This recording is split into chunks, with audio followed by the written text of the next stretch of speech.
அதனாலதான் சொல்றாங்க, பொழுது விடிகிற வரைக்கும் நம்ம ஏன் காத்திருக்கணும், வாங்க போய் இந்த மக்களுக்கு நற்செய்தியை சொல்லலாம் அப்படின்னு சொல்லி தீவிரமாய் அங்கிருந்து போறாங்க.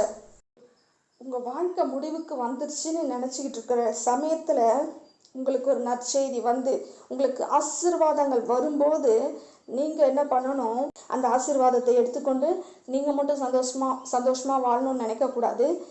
உங்களை சுற்றி இருக்கிற உங்களுடைய ஜனங்களும் ஆசீர்வாதமா இருக்கணும்னு சொல்லி அந்த ஆசீர்வாதத்தை எல்லாருக்கும் கொடுக்கணும். அது ஒரு நற்செய்தியை போல. உங்களை சுற்றி இருக்கிறவர்கள் தரித்திரத்துல இருக்கக்கூடாது. கிறிஸ்து எப்படி அவர் நம்முடைய தரித்திரத்தை அவர் எடுத்துக்கொண்டு நம்ம ஐஸ்வர்யவானாக்கினாரோ, அதே போல நாமும் மற்றவர்களுடைய தரித்திரத்தை நீங்க எடுத்துக்க தேவையில்ல. அவர்களுடைய தரித்திரத்தை நீங்கள் போக்கும்படியாய் உங்களிடத்துல இருக்கிற ஆசீர்வாதத்தை அவர்களுக்கு பகிர்ந்து கொடுக்க வேண்டும். இந்நாள் நற்செய்தி அறிவிக்க வேண்டிய